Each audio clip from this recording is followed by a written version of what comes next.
Hey guys, tonight we're heading into the mountains of 17th century Ethiopia, where your bed is made of straw, your job includes roasting sacred beans, and your sandals are somehow always full of pebbles.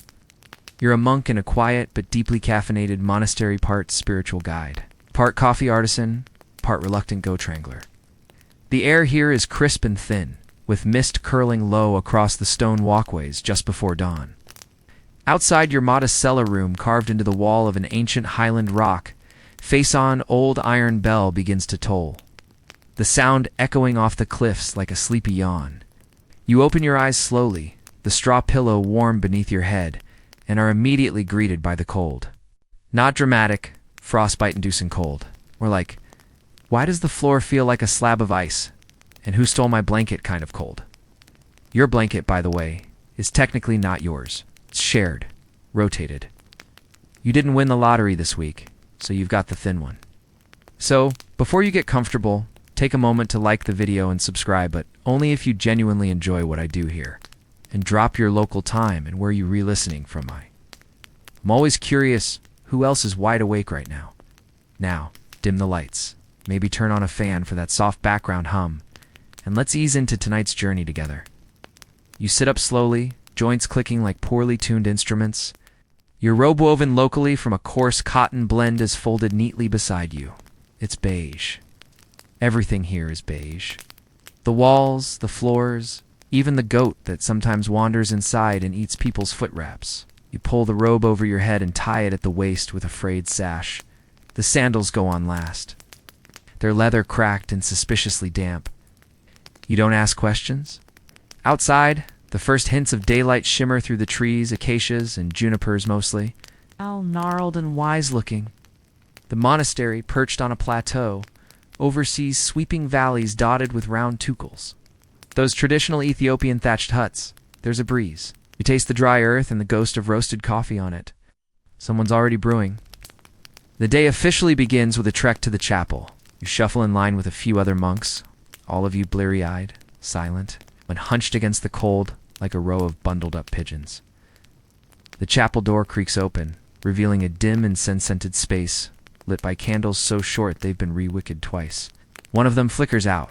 The elder monk in front of you sighs and mutters something that, judging by tone alone, might translate loosely to again. The stone floors are chilly beneath your feet. Pews are wooden and impressively more uncomfortable than they look. You settle into one as the chanting begins, led by the head cantor elder named Brother Malaise, whose voice is beautiful, deep, and tragically on the sharp side of every note before sunrise. The chant is in Ge'ez, the liturgical language of Ethiopian Orthodoxy. You don't understand every word, but the rhythm of the syllables pulls you in. It's hypnotic, warm, sleepy even. Catch yourself nodding. Slight nudge from the monk beside you, a passive-aggressive elbow pulls you back. Now here's a fun detail. Some scholars believe Ethiopian monasteries like this one were among the first places to regularly cultivate and brew coffee, turning it from a folk pick-me-up into a spiritual one. Monks here weren't just drinking it to stay alert through night vigils. They saw it as a gift, a divine tool, plant of focus and faith. Historians still argue whether this spiritual relationship with the bean came before or after the Ottoman Empire popularized it in urban coffeehouses. But here it doesn't matter. Coffee is holy. As the chanting continues, you spot movement near the chapel window. Little monkey, perched on the sill, observing you all like some disapproving spirit. He's back, again, probably hoping someone drops a date or fig. He usually gets his wish. After chants, you shuffle outside into the courtyard, where someone has just started roasting the morning batch of beans. You can smell it, the rich, earthy aroma curling through the air, sharper than incense, friendlier than firewood. The monk tending the brazier nods at you. It's your turn next. But first, one more surprise. A soft rustle behind you reveals Brother Jonas, the monastery's notoriously sneaky goat. He's chewing something that looks suspiciously like your sash from yesterday. You sigh. It's going to be a long beige day. You step away from the goat before he decides your sandal straps look like salad. The morning air is warming slightly, though your breath still puffs out in little clouds as you walk across the courtyard. The sun peeks over the rim of the highlands, painting the monastery walls gold, catching in the dew that clings to the grass and stone. Its quiet monks aren't too big on morning chatter. But a rooster crows somewhere in the distance with a truly unnecessary amount of confidence. You tighten your goatskin cloak around your shoulders. It smells faintly of the tannery and very faintly of goat, which is a surprise to no one. These cloaks are handmade by Brother Tadiz, whose sewing skills are legendary, if also wildly uneven. Some cloaks are soft and graceful, like clouds that hug your shoulders. Yours is more of a crunchy rectangle with ideas above its station. You join the others in a slow procession toward the inner chapel, different from the main sanctuary. This space is smaller, holier, and entirely candlelit. Where the dawn rites are performed, where the liturgy is chanted in hauntingly beautiful GS, and where most monks spend the first hour trying not to sneeze from the heavy frankincense smoke, you enter and take your place on a stone bench. The space is filled with the low drone of chants, rising and falling like waves lapping at the shore. Candles flicker, their wax dribbling down clay holders fashioned by someone who clearly had more enthusiasm than symmetry. You hum along, half singing, half mumbling, occasionally losing your place and copying the guy next to you with the confidence of a well-meaning fraud. This is one of the few moments in your day that's both structured and spiritually immersive.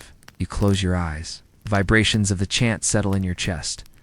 You feel the long history of this place in your bones. Monks have been chanting in these halls for centuries, their prayers rising with the mist every morning. But even here, distractions are inevitable. Brother Geber, 3 seats over, has the sniffles. And instead of gently wiping his nose, he's decided to fight the sensation like a hero in a tragic epic.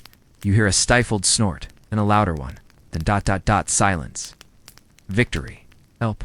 He sneezes, startling a nearby pigeon perched in the rafters.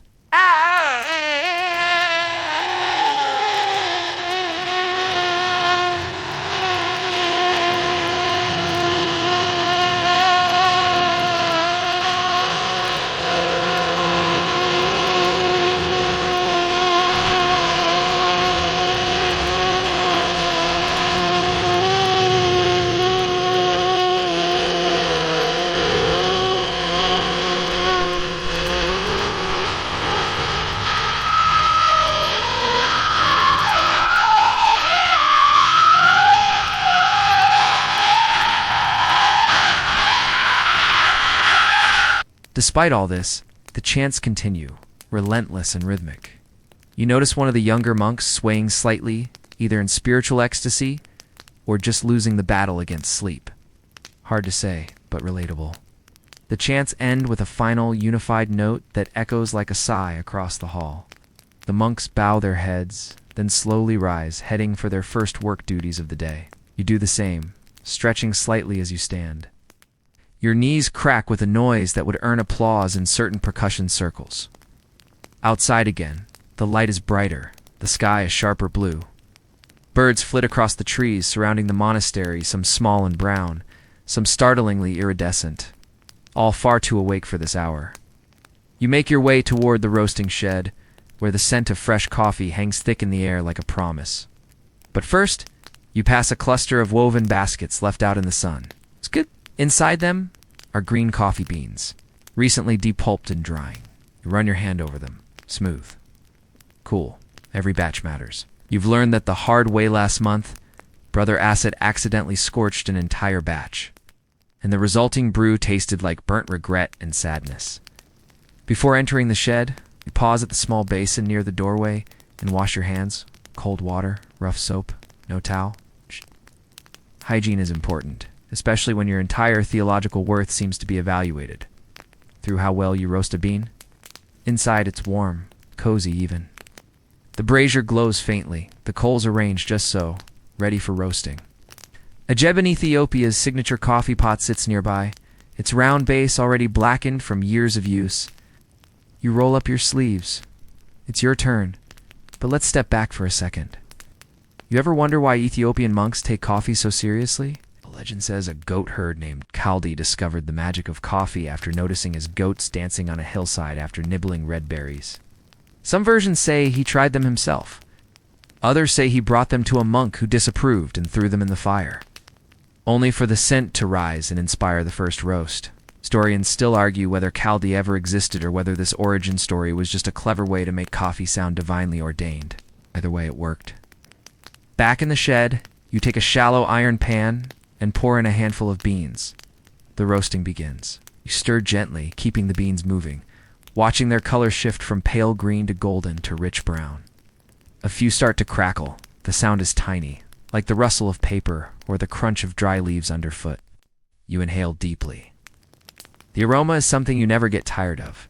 Rich, slightly bitter, with hints of earth and sun, and something inexplicably sacred. It's calming, anchoring. You fall into a rhythm, stirring and watching, stirring and watching. 8. As the morning stretches onward, you hear soft footsteps behind you. Brother Tisfay is here to remind you, without ever saying it directly, that you're needed in the kitchens in 20 minutes, and if the coffee's late, the prayers won't save you. He gives you a look, half warning, half sleepy admiration. Then he's gone, his cloak billowing like a stage curtain. You finish the roast, cool the beans on a flat woven tray, and begin grinding.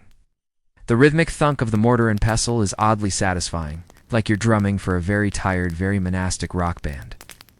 Your arms ache by the end, but you've done it. The beans are ground, the jebena is filled, the brew is ready, and breakfast waits. Breakfast in the monastery is not exactly a grand affair, or no golden platters, no fruit towers, and certainly no cinnamon rolls. But what you do have is hot, hearty, and if you're lucky served, without judgmental commentary from Brother Tisfay. You arrive at the refectory just as the last few monks are taking their places. It's a long, narrow room with low benches and thick wooden tables worn smooth from decades of elbows and spilled stew. The walls are simple stone, adorned only by a few faded cloth banners, and the only light filters in through slitted windows high above. The morning sun paints everything a sleepy amber, soft and grainy like an old photograph. Before sitting, you place the tray down gently. Coffee first, of course. 3 steaming jebenas, filled with fresh brew, rest in the center of the table like sacred artifacts. Round them, a stack of injera, still slightly warm and smelling faintly sour, and bowls of lentil stew, thick with garlic and Berber spice. You inhale. It's not indulgent exactly, but there's comfort here. Familiar flavors. Familiar silence. You sit cross-legged on your bench. A short blessing is chanted. Then, with the subtle reverence of people who've been doing this for years, breakfast begins. You tear off a piece of injera and use it to scoop up lentils. The first bite is earthy, mildly spicy, and frankly, perfect. A second piece follows, and coffee hot, slightly gritty, and strong enough to jolt a saint out of contemplation. You drink slowly, letting the warmth spread through your chest. Your stomach, still skeptical about life 15 minutes ago, now sends cautious thanks. Across the table, Brother Tisfay raises an eyebrow at you. He's always watching. He's also chewing far too loudly for someone so spiritually enlightened. You resist the urge to judge him back. Monastic maturity and all that. Conversation is limited. Monks here speak only when necessary, especially during meals. It's meant to keep the mind focused. But that doesn't stop the occasional raised eyebrow, or an elaborate series of shrugs, nods, and wide-eyed glances pass like coded messages from one monk to another. For instance, Brother Dawit is clearly unhappy about today's injera to lentil ratio. His face says it all. You're halfway through your bowl when someone at the far end of the table sneezes. Loudly, no one says anything. But several heads slowly turn toward the offender. It's Brother Gibber again. You make a mental note to avoid sitting within range of him until after the rainy season ends. The meal ends with a second round of coffee. This is where things get almost festive by monastic standards. A few monks allow themselves the indulgence of slouching. One even chuckles softly. Scandalous. This second cup isn't ceremonial, that's later, but it's important. Historians still argue whether Ethiopian monks were the first to formalize the multiple round coffee tradition now common across the country. What's clear is that by the 17th century, coffee in monasteries wasn't just a stimulant. It was a symbol, rhythm, framed the day, guided the prayers, and perhaps most importantly, gave everyone a reason to gather, twice before noon. Your mind wanders slightly as you sip. Outside, birds trill in the juniper trees. A breeze rustles the thatched edges of the garden shed. Somewhere in the distance, you hear the clatter of a dropped bucket and a frustrated goat bleat, probably Brother Jonas again. Then the scraping of benches signals the meal's end. You bow your head with the others as the final blessing is offered. A moment of silence, the sound of settling breath. Then movement. Now it's cleanup time. The bowls are rinsed in rainwater, collected in wide ceramic jars. You help dry them with cloths woven from old tunics. The smell of damp linen lingers in the air. Everything here is reused, repurposed, remembered. Even the wooden spoons are older than some of the younger novices. As you stack the last bowl, you catch Brother Tisfe's eye again. He doesn't speak, but he nods slowly, solemnly, and points at the floor. You look down. Your sash is missing. Again, a low, triumphant bleat comes from the window. Brother Jonas. You step outside into the courtyard and spot him, munching contentedly on what remains of your sash, looking deeply pleased with himself. You sigh. The wind picks up as you head toward your next duty, the scriptorium. Time to trade lentils and lint for ink and ancient prayers. But as you walk, stomach full and hands still warm from coffee, you can't help but feel a small, solid kind of contentment. There's rhythm here, repetition, a quiet stability. You won't be writing poetry about lentils anytime soon, but in this world, even breakfast carries a whisper of the sacred. And a warning. Never underestimate a goat with a taste for fabric. The path to the scriptorium winds through a narrow colonnade, shaded by arching stone and carpeted with errant feathers from the monastery's eternally dramatic pigeons. We walk slowly, partly to savor the sun filtering in, and partly because your sandal strap, newly gnawed by Brother Yona's breakfast adventure, is hanging on by sheer faith into fibers. You pass by a novice scrubbing a copper basin with furious piety. Nice. His entire upper half disappears inside it each time he leans forward. He waves, sending water sloshing. You nod like a seasoned sage of domestic labor and keep going. The scriptorium itself is a low, cool room tucked behind the chapel. It smells of parchment, beeswax, and the sharp tang of iron gall ink. Windows are narrow, letting in enough light to write, but not enough to let parchments bleach or curl in the heat. Shelves line the walls, packed with scrolls and codices, some new, some flaking at the edges like pastry, all precious. You take your place at one of the long wooden tables, where the tools of your next task await. Inkstone, reed pens. In today's canvas, a half-prepared goatskin parchment, smoothed and scraped until it's pale and almost translucent. You give it a reverent pat, as one might a particularly loyal dog. Today's task, transcribing homilies from St. Yared's early compositions. The ones that swirl and repeat like hypnotic song, meant to be both read and sung. You steady your hand and begin the familiar dance of writing. Slow, curved strokes, punctuated with careful breathing. Ow. You write like you're whispering onto the page.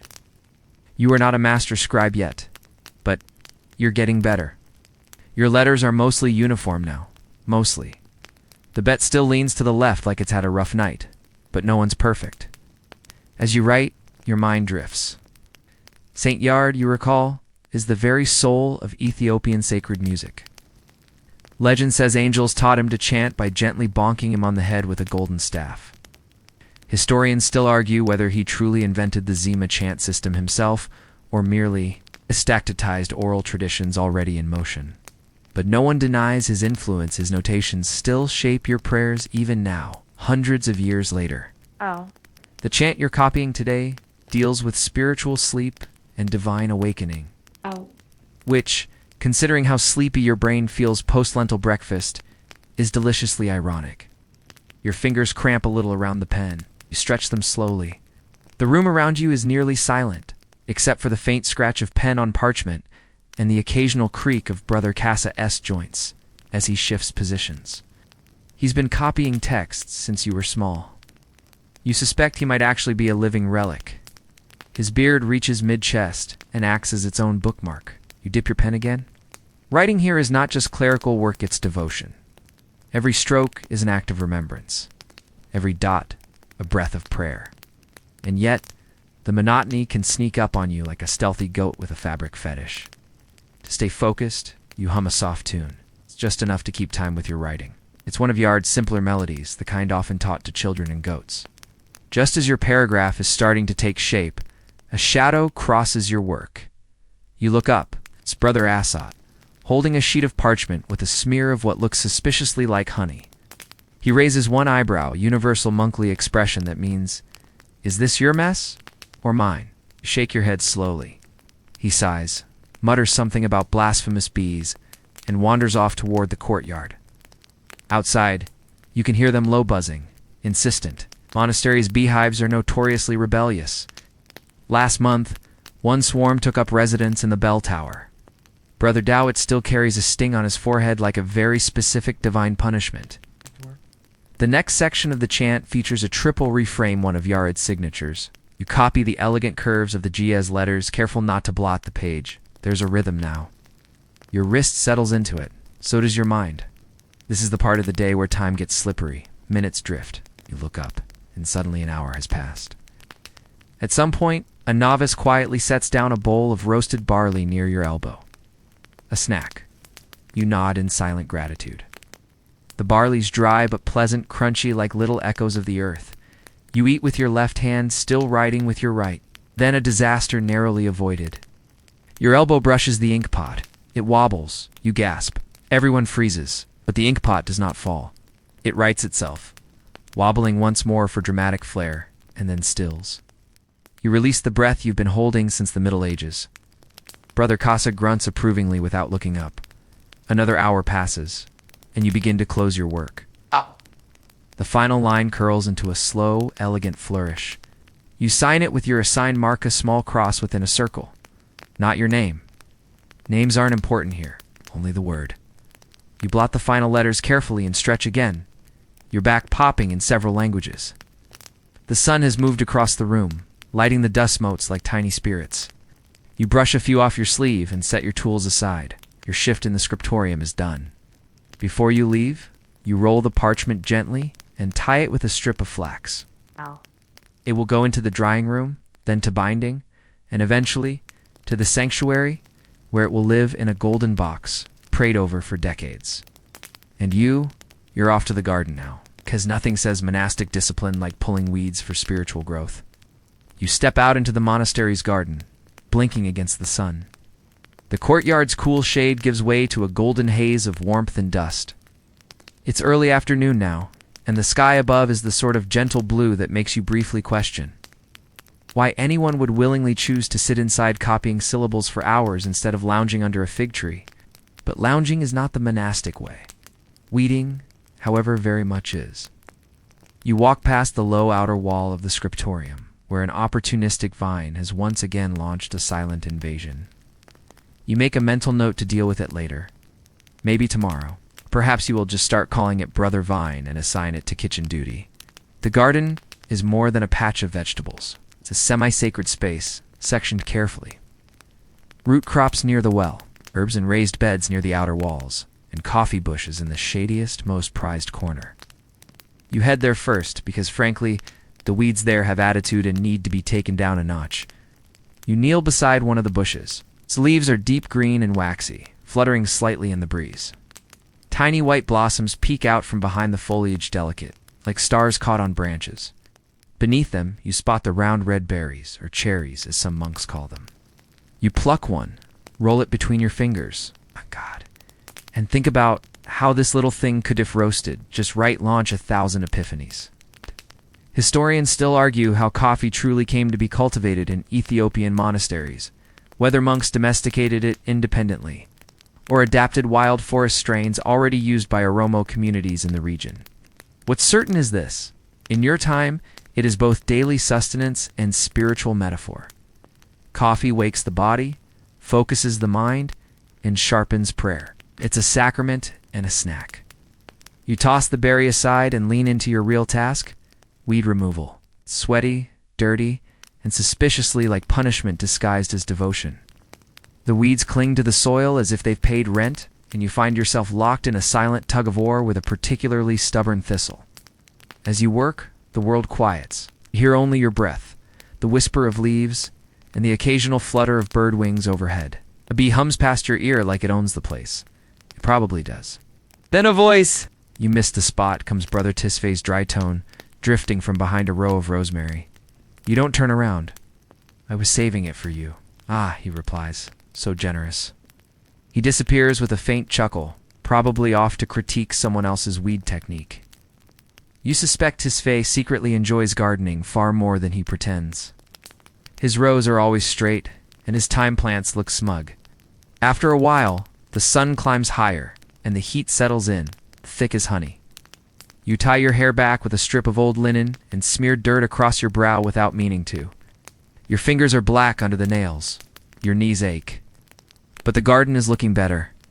You move next to the herb beds. Sage, hyssop, rue, and basilol, grown not just for food but for medicine, incense, and ceremonial washes. You crush a basil leaf between your fingers and inhale. The scent is bright, peppery, and a little unruly, like the garden itself. It's here among the herbs that you spot something unexpected, a tiny painted stone tucked beside the mint. You pick it up. It's smooth and flat with a faint spiral drawn in reddish ink. You glance around, no one watching. You smile. One of the novices has been leaving these for weeks now. It's a secret game, perhaps, or just an attempt to make weeding slightly more whimsical. Pocket the stone. It's the fifth you've found.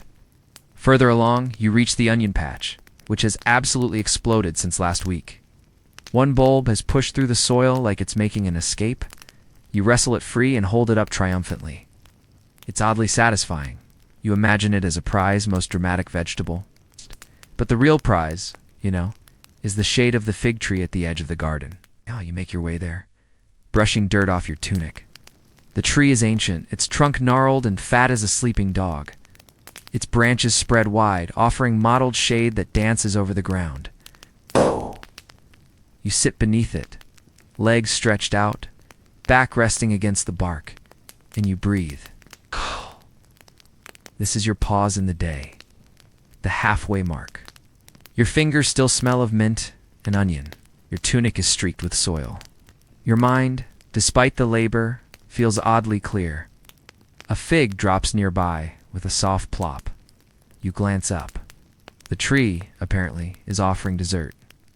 You pick it up and bite, sweet and soft, and probably not allowed until supper, but no one's watching. What? Brother Tisfay, once accidentally ate 5 in one sitting.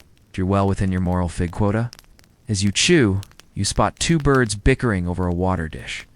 One pecks the other dramatically and flutters off in a huff. Even the wildlife here has opinions.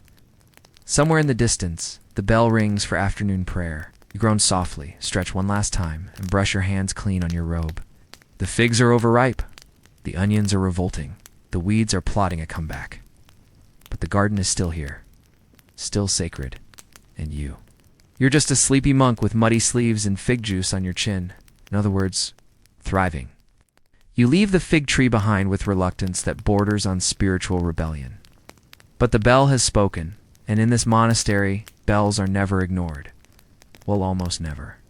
Brother Mahari once slept through 3 consecutive bell tolls and claimed he thought it was thunder. No one believed him, but they admired the creativity. You trudge across the courtyard, brushing dried basil from your tunic, and head toward the chapel for the mid-afternoon prayer. This ISNT, the grand Sunday service with incense and booming chant, this is one of the quieter hours. When the sun hangs lazily above and even the angels are half dozing, inside the chapel is dim and peaceful. The scent of frankincense lingers, soaked into the stone walls and the folds of every monk's robe. Narrow windows let in vertical shafts of light like golden spears trying to find something holy to illuminate. You kneel on the woven mat in your usual spot, third from the front. Far enough from the abbot to avoid his occasional cough-sigh of judgment, but close enough to hear the lead cantor's voice clearly. Your knees protest slightly. The onion patch has left its mark. The prayer begins. It's slow, melodic, almost a murmur. The Zima chant spirals around you, layered and ancient, rising and falling like breath. You join in not too loud, not too eager, just enough to blend. The words are old, some older than the monastery itself. You know most by heart. And yet every time they feel slightly new, like the chant changes just a little, depending on your mood. The weather, or how many figs you've recently stolen. You glance sideways. Brother Azrat's eyes are closed, his lips barely moving. You're pretty sure he's asleep, respectfully so, of course. The sunbeam that falls across your lap begins to shift as the hour passes. Dust motes hover in it like sleepy dancers. A fly buzzes near your ear. You swat it away without missing a syllable. Halfway through, the chant switches mode. You recognize this one? It's about Saint Tekohemenot, the Ethiopian hermit who legendarily stood on one leg for 7 years in penance until the other leg fell off. Historians still argue whether that story was metaphorical or just incredibly underexplained. Either way, you shift your weight and mutter a silent thank you for being allowed to sit.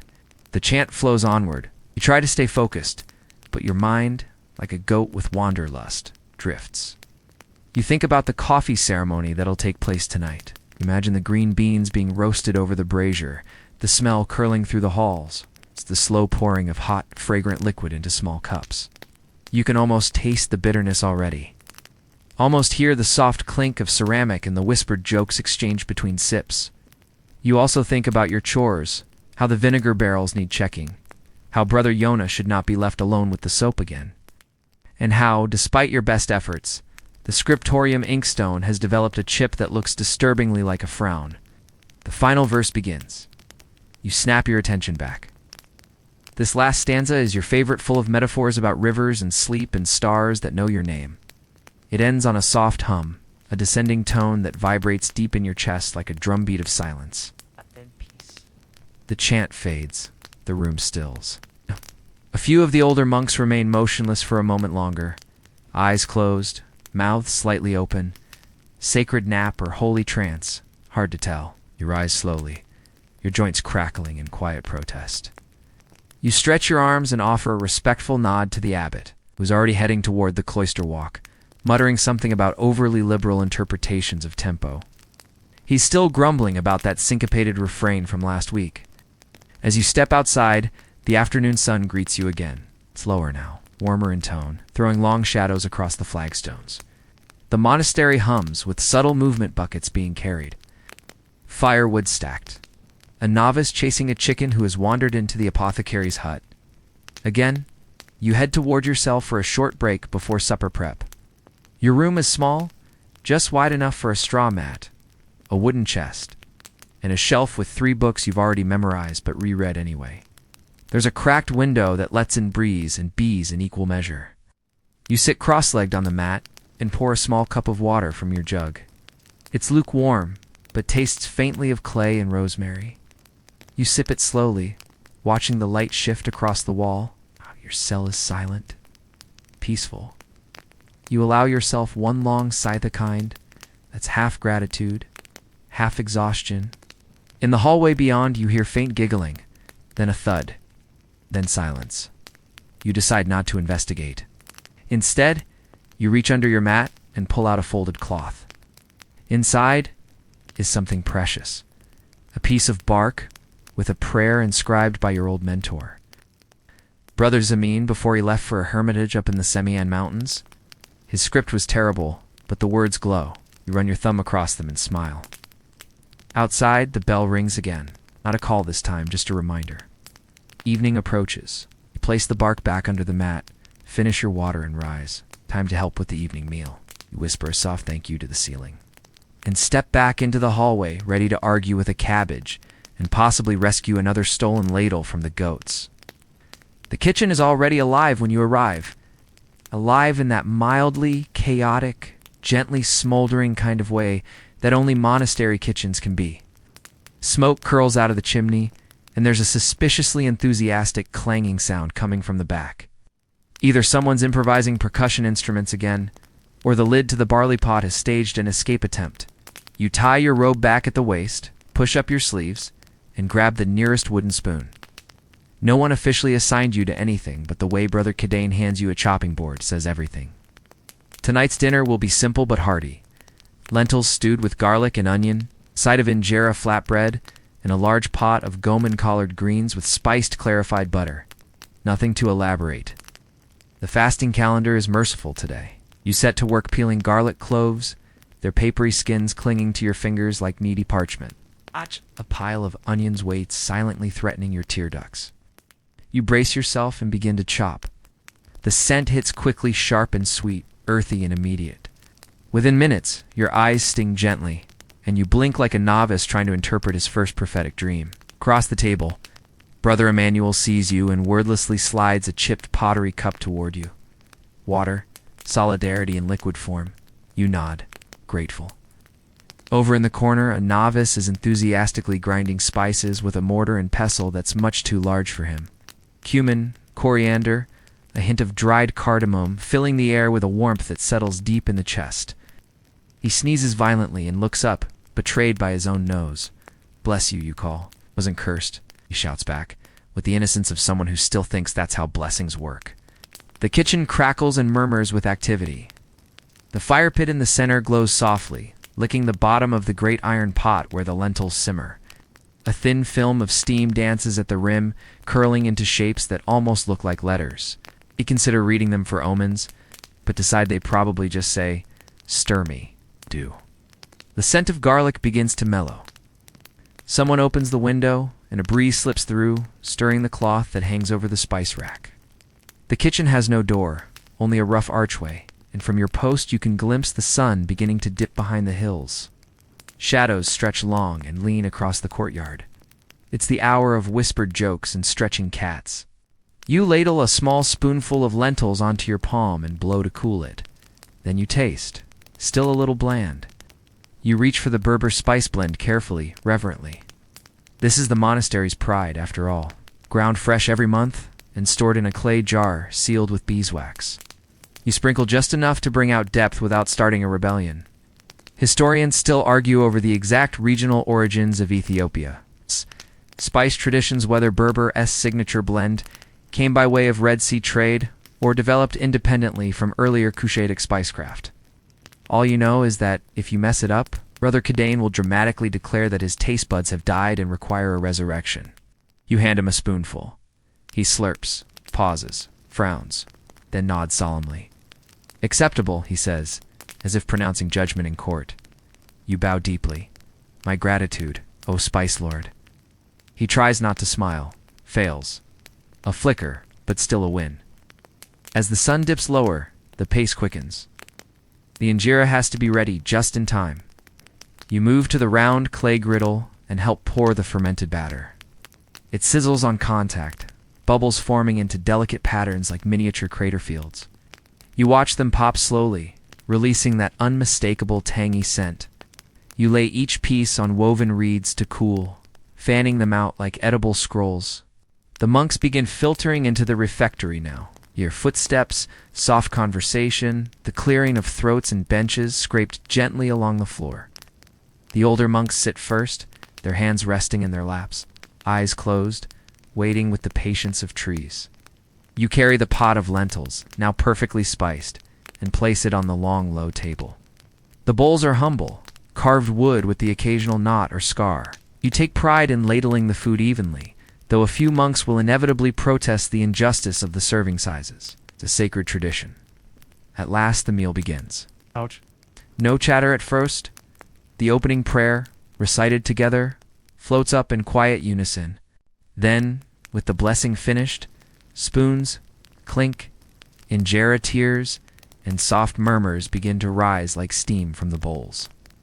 You sit beside Brother Emmanuel, who always eats like he's memorizing the flavors for future poems. He chews thoughtfully and mumbles something about garlic being the language of angels. Across the table, one of the novices has gotten a lentil stuck to his nose. No one mentions it. The rule here is, unless it's on fire or about to become soup, let the child be. The collard greens are unexpectedly perfect. Tender, spicy, buttery. You wonder if someone bribed them? As you eat, the evening light fades further. Candles are lit, casting long shadows that flicker like they're telling their own version of the day. The room glows gold and amber, reflecting off bowls, faces, and the dark wood of the beams above. By the time the meal winds down, your belly is warm and full, your limbs heavy, your thoughts beginning to slow. A bell rings softly. Dishes are cleared, tables wiped, and the monks scatter in different directions, some to the chapel for silent prayer, others to their cells, and a few out into the garden to walk off the extra injera. You pause in the kitchen to wash your hands. The water is cool, the cloth rough. You look at your reflection in the basin, a sleepy monk with onion hair and garlic breath, but eyes that glimmer faintly with the kind of peace that doesn't always announce itself. You dry your hands, step outside, and breathe in the night air. The stars have begun to gather above. The stars above the monastery aren't just beautiful, they're territorial. Vast, glittering constellations hang in the ink-black sky like they've always owned the place. And frankly, they probably have. No torchlight competes with them out here in the highlands. Just you, the cool breeze, and more constellations than any parchment chart could hope to capture. You pause outside the kitchen door and tilt your head back. Orion is up there, what your people call Tikor Abbot, the Black Father, the Pleiades too, blinking like gossiping monks. You squint and try to remember the story about the star that once guided a lost goat herder into founding a monastery. Historians still argue whether that was literal starlight or just a misinterpreted firefly. You're willing to believe both. A few other monks stand quietly nearby, gazing up, robes rippling in the wind. One of them offers you a date, slightly squashed but still sweet. You accept with a nod, pop it into your mouth, and savor the grainy sugar on your tongue. The evening bell tolls once more low, deep and drawn out like a sigh from a tired cathedral. You know what comes next?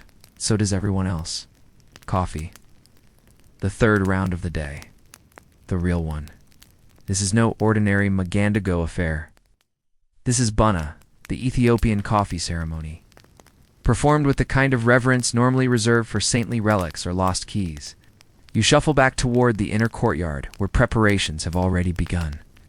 A wide stone hearth glows at the center, and beside it sits Sister Lemlem from the nearby convent.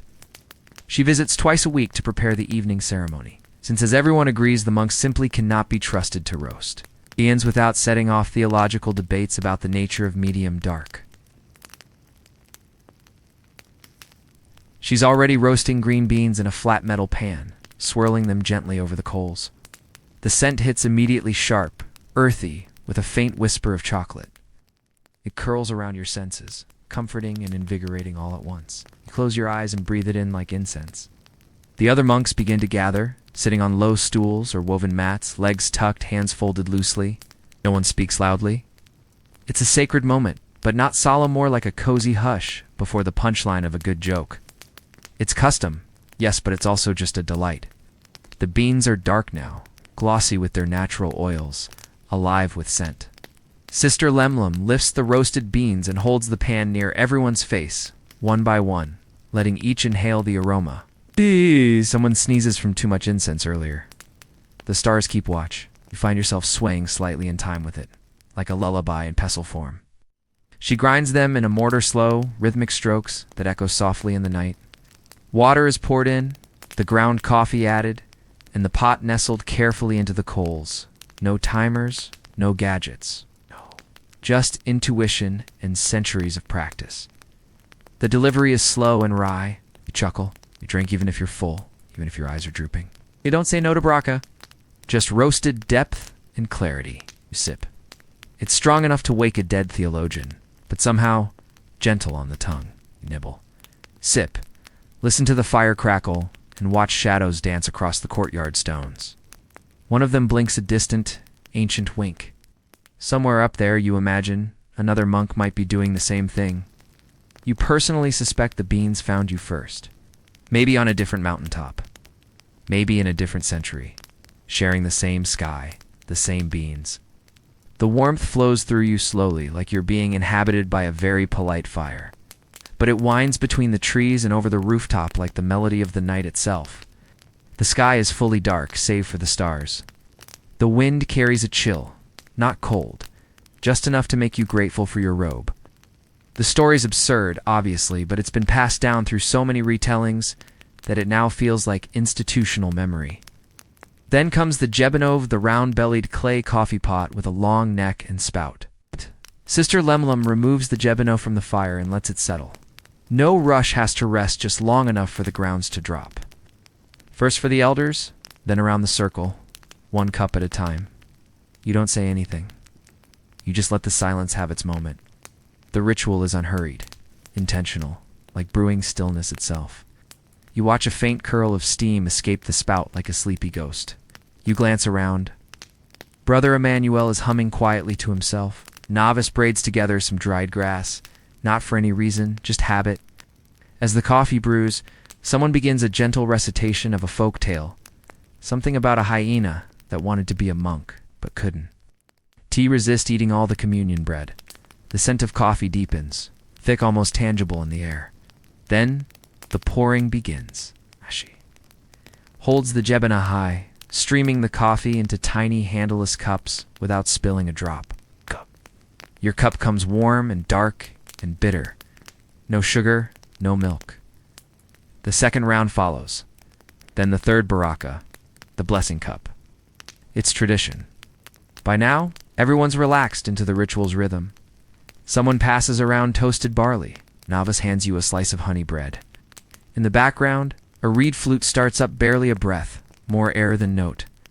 You lean back on your elbows and look up at the stars again. Historians still debate the exact timeline of Ethiopia's coffee cultivations, some placing its origin in the 9th century with the goat-herd Chaldee, others suggesting a more complex trade-based diffusion from local forests into religious life.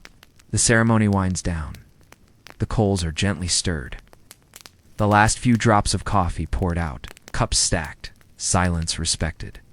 You rise, gently patting your knees. It's late now.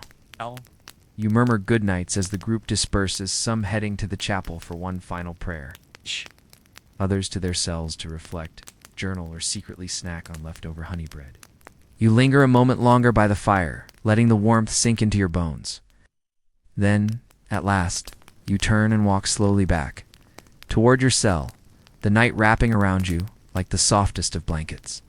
Your cell is waiting for yous, small, simple, stone-walled, and stubbornly drafty. Despite your best efforts to stuff sheep's wool in the window cracks, still, there's something comforting in its minimalism.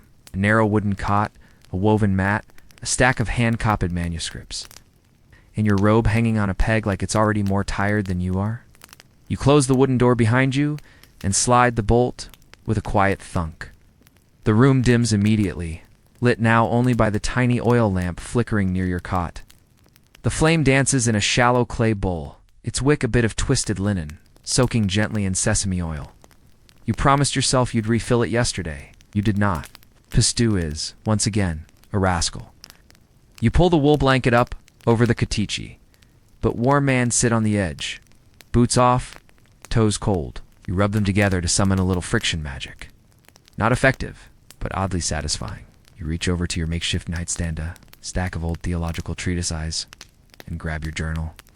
It's not official monastery business. Just pages bound with goat hide, filled with your looping handwriting, marginalia doodles, half-finished poems about drowsy cats and speculative theology. You flip to a blank page and begin to write. Evening coffee, quiet fire, got breeze strong enough to carry a thought. Stars are restless again. That's about as deep as you're getting tonight. You close the journal and place it back down. The lamp flickers, as if in agreement.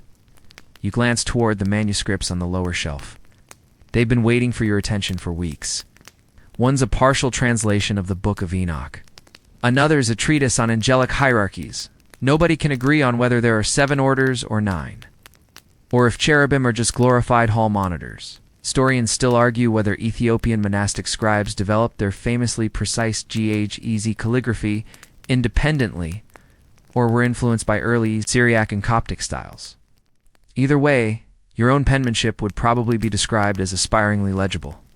You consider copying a few verses before bed, but then remember that your lamp oil situation is, well, dire. So instead, you unlace your belt, shrug out of your robe, and slip under the blanket.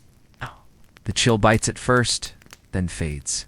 From outside your small window, the wind carries the faint rustle of leaves and the distant clack of something wooden, probably a loose shutter flapping, or one of the novices. It's trying to sneak to the kitchens for a second helping of barley bread. Oh. You smile. Sleep should come easily, but your mind lingers. Not on theology or chores or even tomorrow's dawn prayers, but on a memory from earlier during the coffee ceremony. That moment where the jebana hissed gently in the coals, and no one said anything. It's quiet, shared breath, and the scent of roasted bean oils. Peace in its purest form. You hold on to that. You close your eyes. For a moment, all is still. Then, The scratching starts. Not from within yourself, thankfully, but somewhere just outside your window. You sit up slightly. Scratching, rustling sort of sound. Not frantic, rhythmic, like claws on bark. You raise an eyebrow. Listen, it stops. Well then. You lie back down and remind yourself that the monastery cats are known for holding midnight council. They probably had a disagreement over theological implications of whether mice have souls. You resolve to address this with the abbot during next week's discipline report. You pull the blanket tighter and yawn. The lamp sputters as its oil dwindles. Time is melting now. Moments stretch like warm wax. You think of tomorrow, more prayers, more scribing, more roasting beans, and breaking bread. The same rhythm as today and yesterday, and the 100 quiet days before that. It doesn't feel like monotony. It feels like music. A soft, slow hymn written in footsteps, in cups of coffee, in the way the morning light filters through the smoke in the kitchen. In the silence of this stone cell, that music is loudest. You reach over and pinch the wick, snuffing the lamp between your fingers. Darkness folds around you like a second blanket. The wind hushes. Somewhere, a dove coos. Another monk coughs once, then stillness returns. Then you sleep. Morning begins not with light, but with sound. A distant wooden clack. Then another. T. The novice bell ringer is at it again, slightly afrhythm, and already regretting volunteering for the week's rotation. You groan softly. It's not out of annoyance, but in shared sympathy. You've rung that bell. You've chased that runaway rope. It's a rite of passage, like trying to copy scripture while a cat is determined to nap on your elbow. The second bell joins the first, this one deeper, more seasoned, a veteran bell. Together they chime a sleepy duet across the highland hills. Roosters, deeply offended by being scooped, respond in scattered protest. You stretch beneath your blanket, joints popping like a bundle of firewood. Cold air snakes in the moment you toss the covers off. Your breath fogs as you swing your legs over the side of the cot and plant your feet on the cool stone floor. The day has begun. You dress quickly, tunic, robe, belt. Splash of cold water from the clay basin wakes you faster than any coffee. Your fingers tingle from it, but your eyes clear. Out the cell door, the monastery is slowly stirring. Shadows cling to the corners of the courtyard, reluctant to leave.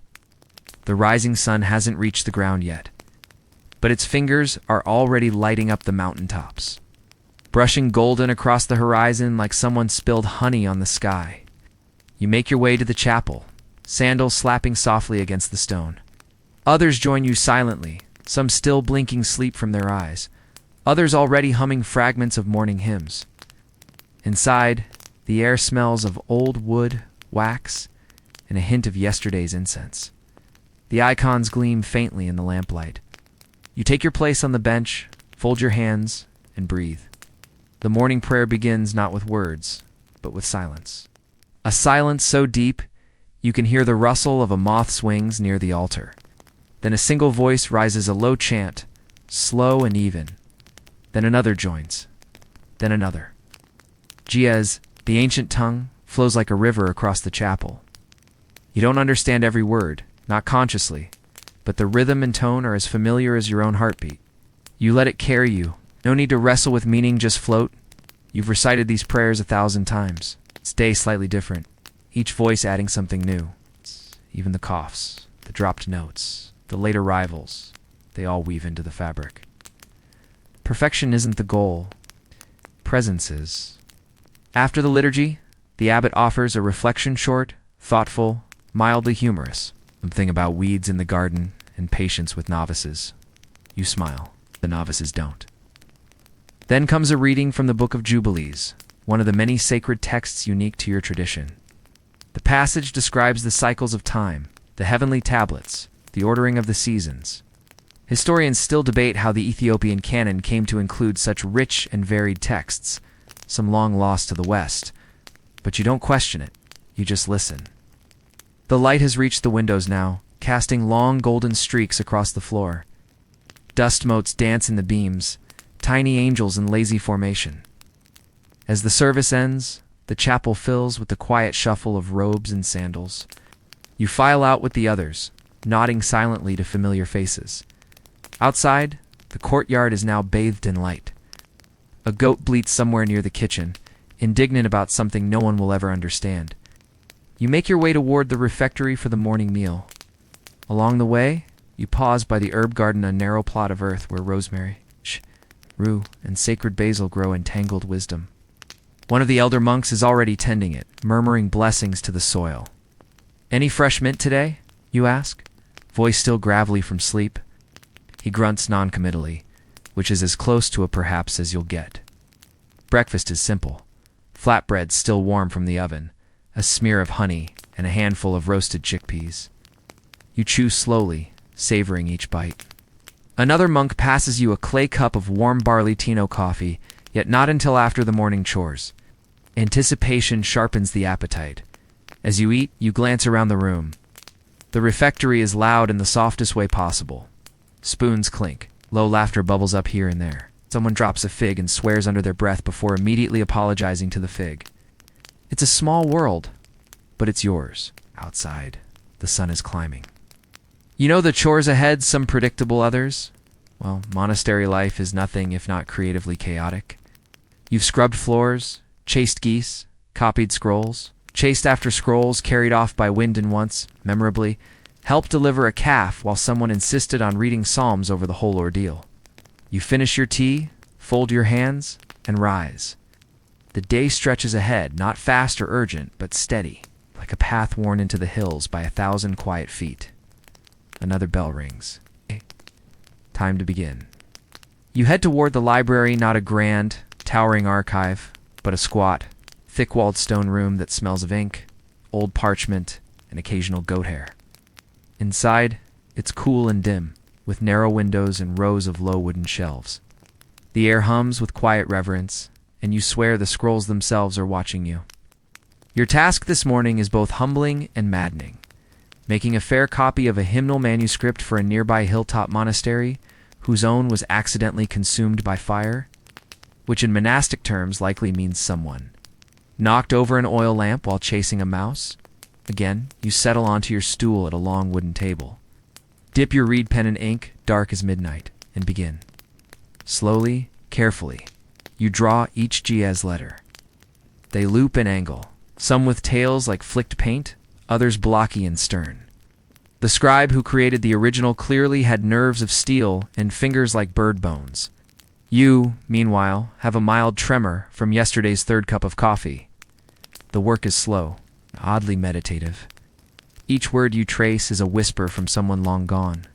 Each smudge a confession. You lose track of time. A fly buzzes past your ear. You wave it away. It returns. You swear it is the same fly from 3 days ago. Perhaps it too has taken vows. Outside the library window, the wind picks up. You can hear monks in the courtyard arguing politely, of course, about the best method for cleaning incense burners. A novice insists that hot water is enough. An elder counters gravely that prayer is the better solvent. You smile and return to your work. Historians still argue whether Ethiopian monastic scriptoria functioned with strict hierarchies, where only select scribes could copy sacred texts, soar if the work was more communally shared, with everyone pitching in based on skill, need, or penmanship legibility. From where you're sitting, the hierarchy seems to be whoever has the steadiest hand and the fewest ink stains on their robes. A few hours pass. Your back begins to complain in small, polite grumbles. You stretch, roll your shoulders, and take a break. Down the hall, you find an alcove with a woven stool and a small window. You sit, sip from a gourd of tepid water, and let your eyes wander. Below, the hills slope in long, lazy green waves. Goats dot the landscape like punctuation marks in a poem. One is standing on a rock in full philosopher pose, contemplating the nature of grass, or possibly just staring into space. Hard to say with goats. You close your eyes for a moment. It's just long enough to reset. When you return to the library, you discover something curious. Your inkpot has vanished. In its place, a single, very smug-looking cat sitting squarely in your copying spot, tail curled precisely atop your parchment. It stares at you, utterly unrepentant. You mutter. It blinks slowly, then hops off, knocking your quill to the floor as a parting gesture. You retrieve it with the sigh of someone who knows resistance is futile. You check your manuscript, only one paw print. A miracle, really? Eventually the abbot pokes his head in and announces that the midday bell is close. You set your tools down, cover your inkwell, and roll up your work. As you leave the library, the midday sun greets you with full force. The courtyard is buzzing. A few younger monks are practicing call and response hymns in the shade of a fig tree. Their timing is questionable, but their enthusiasm is undeniable. You make your way toward the kitchens. Not for food just yet, but for your second favorite part of the day. Coffee duty. You're not the head roaster today, but you are on bean sorting, which means you get to sit, cross-legged in the shade, and sift roasted coffee beans by hand. Pulling out the chip, the scorched, and the ones with suspicious holes that suggest insect ambitions. It's oddly relaxing. The beans are warm, fragrant, almost whispering as they slide between your fingers. You and two others work quietly, occasionally murmuring comments like, "This one looks like the abbot's nose," or "This one smells like prophecy." Once sorted, the beans will be ground, brewed, and served for the afternoon session. A moment you and every other monk quietly count down to like it, essay festival. You finish your portion and hand the bowl off. The head roaster, a wiry old monk with eyebrows like storm clouds, nods approvingly. That's the equivalent of a standing ovation around here. You dust your hands on your robe and head to the fountain to wash up. Cold water, a splash, a pause. You glance at your reflection, slightly ink-streaked, a little sunburned, very tired, but content. Another bell chimes. Time for the next moment. You don't rush to meet it. You walk slowly, like someone who knows that sacred things happen at a pace all their own. The smell hits you before you even reach the room. Coffee deep, earthy, slightly smoky, with a whisper of spice. It curls out of the kitchen like incense for the senses. You feel it more than smell it, like a comforting shawl wrapping around your shoulders from behind. You follow your nose into the main gathering hall, where a circle is already forming. Woven mats have been laid out. Cushions are scattered for those lucky or senior enough to grab one. And in the center, on a low stone brazier, the jebena, the round-bellied clay coffee pots, sits like a queen on her throne, gently steaming. You take your place. Today, you're two cushions behind the abbot, just close enough to catch his occasional eye rolls during someone's overlong parable. A young monk, barely 17 and visibly sweating, has been assigned the task of pouring. He carries the jebena with both hands, reverently, as if it might combust or start speaking in tongues. He begins the slow, practiced pour from on high, aiming for a stream like silk, unbroken and elegant. The first few cups are for the elders. You wait patiently. You've earned your turn, but rank has its rhythm. When your time comes, you accept the small, handleless cup with both hands. You sip slowly, flavors strong, a little gritty, like dark poetry. There's a hint of cardamom this time, a luxurious touch. Someone must have traded for it in the last village visit. Conversation bubbles up softly around the circle. No one speaks loudly. This is not a party. This is ritual. This is connection. This is how monks unwind, share wisdom, or politely roast each other under the guise of scriptural commentary. Someone asks about the parable of the lost sheep, and whether it applies to Brother Ahouse's missing sandals. Ohasu groans. The abbot chuckles. You offer the theological opinion that perhaps the sandals, like all things, have returned to dust and will rise again in the next life, hopefully with thicker souls. The room hums with laughter, quiet, warm, unforced. Then a short silence. In the middle of it, one of the older monks begins to chant softly, half to himself. It's not liturgical, not formal. Just an old folk hymn from the hills about a shepherd, a storm, and a goat with questionable decision-making. No one interrupts. You sip your coffee. The steam rises, time folds in on itself. Historians still argue about the origins of Ethiopia's coffee ceremony. Some claim it predates written records, born from the Oromo's early use of the bean as a chewable stimulant. Others believe it evolved within orthodox monastic circles, shaped as much by contemplation as by caffeine. Either way, it is now sacred, and it shows. The jebena is refilled. The second round begins stronger, more bitter. Some monks stir in a spoonful of honey. Others prefer the unfiltered intensity. You add a single roasted barley kernel to yours, an old habit passed down from a visiting nun who once declared it the crunch of virtue. The room grows quieter. Bellies are full. Heads lean back. A few monks snore quietly, unapologetically. This is not frowned upon. After all, the afternoon nap is practically canonized. Even the abbot has nodded off, his beard lifting slightly with each breath, like a curtain in a breeze. Pshh. You slip out quietly. The sun is high now, but there's a breeze sliding down from the mountains. It carries the scent of dust, eucalyptus, and something floral you can't name. You walk toward the outer garden, a quiet place beyond the herb beds and goat pens. Here the world pauses. The wind stirs the grasses in slow waves. Bees drift lazily between blossoms. Somewhere a cow moos with theatrical boredom. You settle onto a low stone bench, arms draped over your knees, and just breathe. For a while, you watch ants. They're rebuilding something ambitiously zigzagging under a piece of bark with the determination of architects on a deadline. One hauls what looks like a breadcrumb twice its size. Another gets in its way. They both hesitate, circle dramatically, and continue on like nothing happened. You consider writing a short homily about this later, perhaps with a subtle jab at certain monks who borrow sandals without asking. Time blurs here.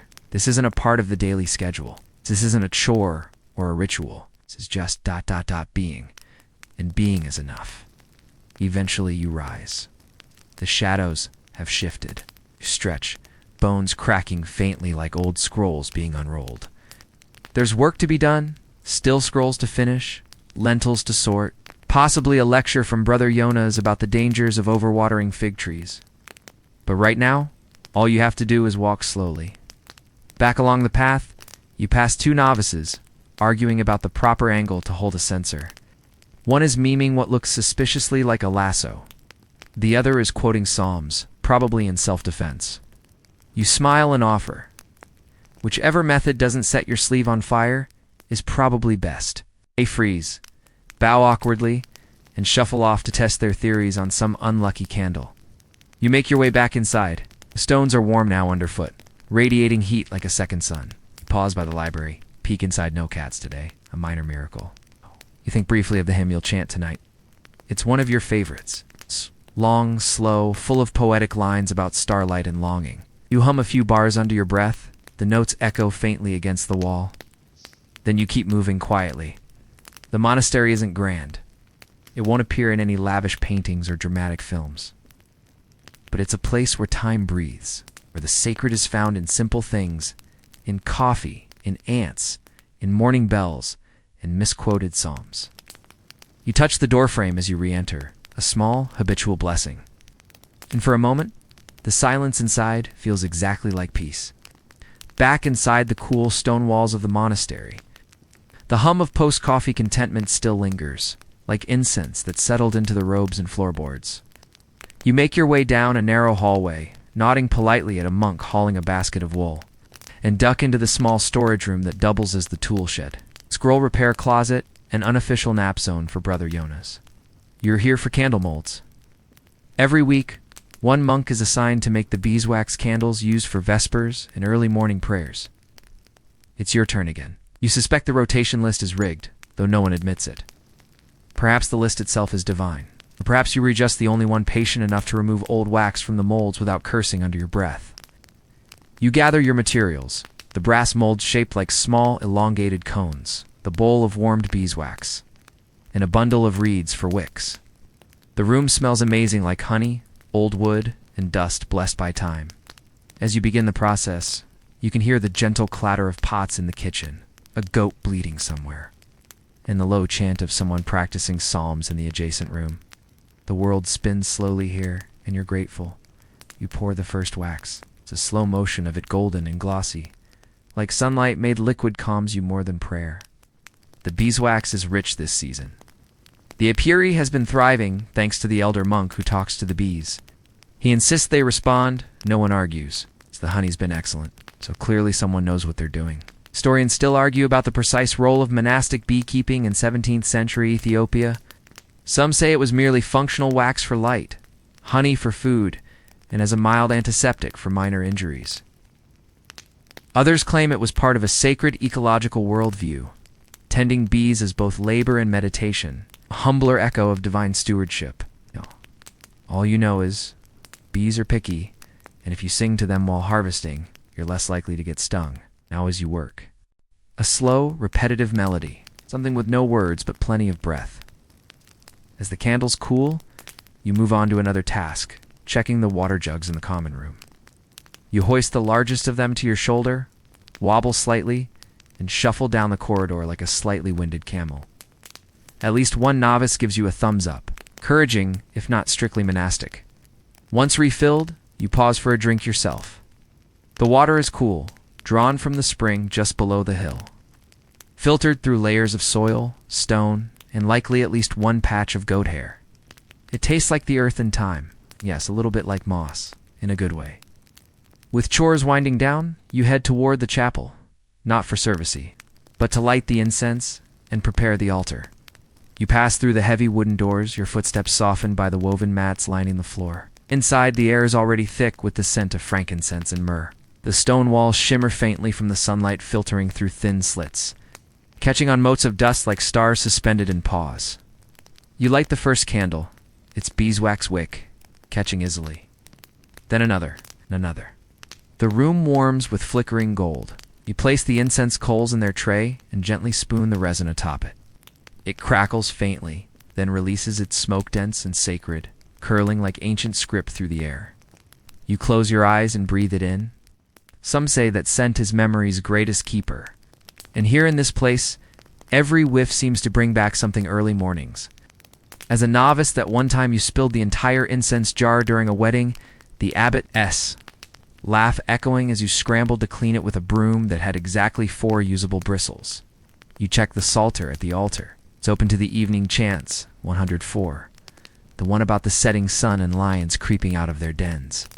Always a crowd favorite. Possibly due to the dramatic lion impression Brother Tedesz insists on doing when he reads it aloud.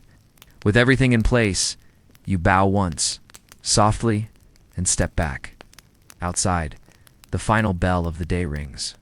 Not sharp, not loud, just steady. You gather with the others, slowly. No rush. Everyone knows the rhythm by now.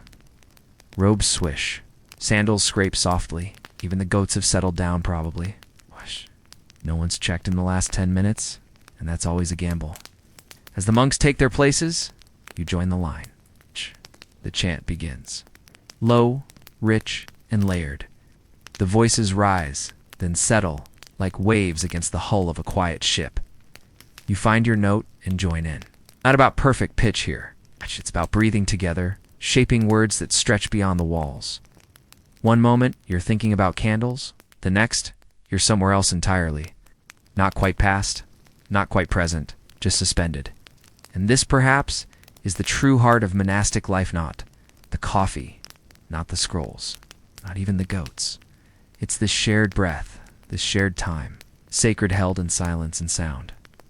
The chant ends. Silence lingers. And then slowly everyone files out. You remain behind a moment. Blow out the final candle. Watch the last trail of smoke dance upward like a slow goodbye. Then you follow. The hallway is dim now, kissed with the faintest glow of twilight slipping through narrow windows. The air feels cooler against your skin, touched by the coming dusk. You walk slowly, deliberately, letting your breath match your steps. There's no rush. Nothing left on the schedule except stillness. Stillness, of course, being relative. As you turn the corner into your cell, you pass Brother Tisfay muttering to himself in Giez, counting something invisible on his fingers, possibly prayers, possibly chickens. No one asks anymore. He gives you a brief nod, his eyes still fixed on whatever invisible tally he's keeping. A reed mat, a folded wool blanket, a carved wooden stool. It's a tiny shelf with one well-thumbed psalter, and a stone you keep for no clear reason, other than it feels nice in the hand. The walls are plastered in earth tones, speckled with candle soot and centuries of quiet breath. Your room is small, barely larger than a market stall, but it is yours. You sit on the mat and begin to unwind the day, starting with the sandals. You remove them carefully. They've rubbed your heel again. The pages crackle faintly as you thumb them. One is loose again. You really do need to fix that. Maybe tomorrow, or the next day. Or perhaps, in true monkly fashion, you'll simply memorize the page and let the book fall apart in peace. Your voice is softer now, hoarse from the day's chance, but still warm. Still full of the kind of tired that only comes from honest living. You should really speak to someone about getting a new pair, but that would require a request form, 3 signatures, and at least 1 goat-related bribe. Easier to live with the blister. You stretch your legs, feeling the faint ache of a day well walked. Your knees pop in protest. The floor is cool beneath you, grounding, solid. Outside, the wind has picked up slightly, pushing through the trees with a whispering hush, like an old woman telling secrets to herself. You reach for the psalter. Not to read, really just to hold it. Its weight in your lap is familiar, like an old friend leaning on your shoulder. You'll hum a few lines from tonight's hymn. Not loudly, just under your breath, enough to stir the dust. Historians still debate the structure of monastic evening routines in 17th-century Ethiopia. Some suggest they were rigid prescribed prayers, mandatory fasting, silence by sunset. Others argue there was a gentle flexibility, particularly in smaller monasteries like yours, where personality had room to slip through the cracks in routine. Whatever the truth, tonight feels easy. You lie back on the mat, looking up at the ceiling. It's low, painted once with faded ochre designs, swirls and stars, and the faint outline of what might be. St. George, or might be someone's idea of a horse wearing a cape. He still brings it up, mostly for laughs. You've grown since then, not just taller, wiser, calmer, or at least better at pretending to be. Either way, it's comforting. Or maybe skipped it, lost in candles and chanting. Either way, the bowl is a blessing. Remember when you first arrived here? Years ago? Fresh-faced, awkward, worried about everything, especially that time you bowed too fast and headbutted the abbot? The injera is sour and soft, perfect for scooping. Each bite feels earned, like the punctuation at the end of a long, quiet sentence. There's a tap at your door. It's a novice, carrying a small clay bowl. Inside, lentil stew still warm and a round of injera. You'd forgotten dinner. You thank him. He grins and mumbles something about the lentils being extra smoky, which could either be praise or a warning, then disappears down the hall. You eat slowly. The stew is simple onions, garlic, maybe a hint of Berber spice, though faint enough not to rattle the evening. But for now, there is nothing else required of you. No duty, no lesson, no goat to rescue. Just this breath, just this quiet, just this slow drift toward dreaming. You remember helping dye the wool once? Indigo took days to set, and your hands were blue for a week. Told everyone it was divine penance. They told you it was poor rinsing. As you eat, you listen. Crickets outside. The soft bleat of a goat, the distant creak of wood, a low cough, a page turning in someone else's cell. All the sounds of sleep settling into place. You finish, set the bowl aside, and lie down again. You're not ready to sleep just yet, but you're ready to slow. You run your fingers over the edge of the blanket woven by the weavers at the nearby village, each thread a small act of devotion. You smile at the memory. Tomorrow will come, with its bells and chores and more coffee than anyone admits needing. A breeze sneaks in through the window slit, brushing against your cheek like the world telling you you did enough. And you believe it. The monastery sleeps, but you are still awake. Not fully. Just in that pleasant, in-between space where thought softens, and your body no longer quite belongs to the day. You can't see it from your cell, but its silver spills into the corridors and courtyards like a quiet visitor. Somewhere, a nightbird trills. Another answers. The conversation floats above the trees. You're on your side now, blanket pulled just to your chin, face cooled by the occasional whisper of breeze through the wall slit. And for thoughts that only come when everything else is still, your hand dangles slightly off the mat, fingers twitching with leftover memory. You wonder if they dream. Probably not. But it's a comforting idea, tiny creatures cradled in wax and wood, their dreams filled with endless flowers. Outside, the moon has taken up its silent post. This is the hour for whispers. for the soft shuffle of sandaled feet returning from the privy, for prayers murmured under breath by monks who can't sleep. The buildings huddle close, simple and strong, their earthen walls blending into the hillsides. The trees sway gently, and the thin path that leads down into the valley looks like a thread stitched into the fabric of the world, loudly, like a dying ox.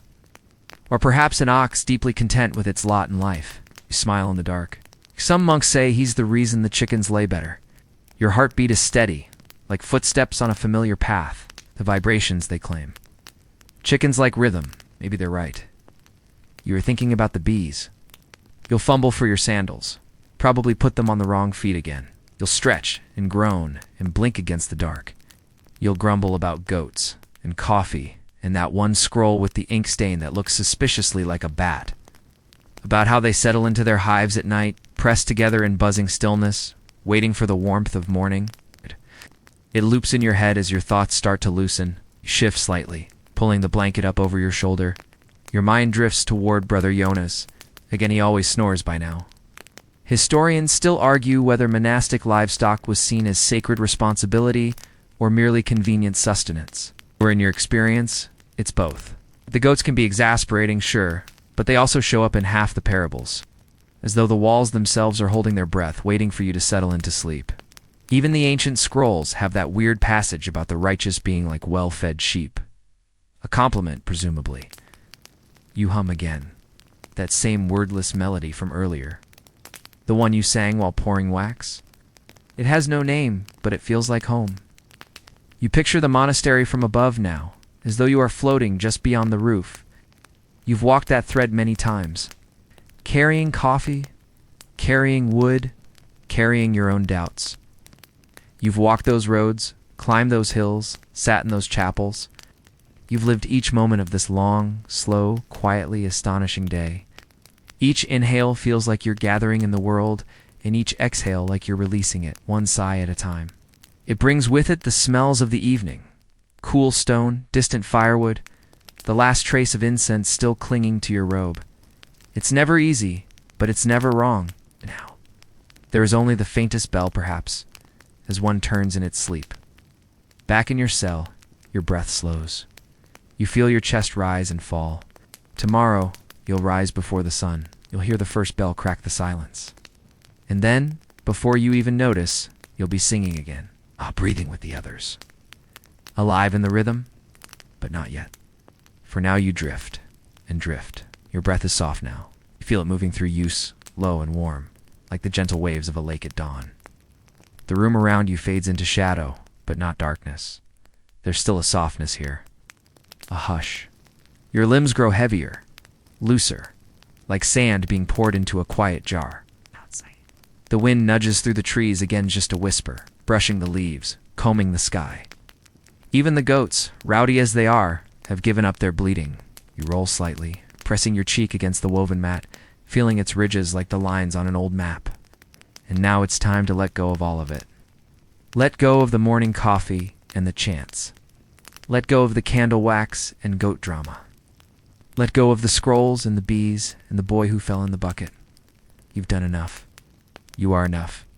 There is nothing more to fix, nothing left to carry. Just breathe, sleep, sleep, sleep.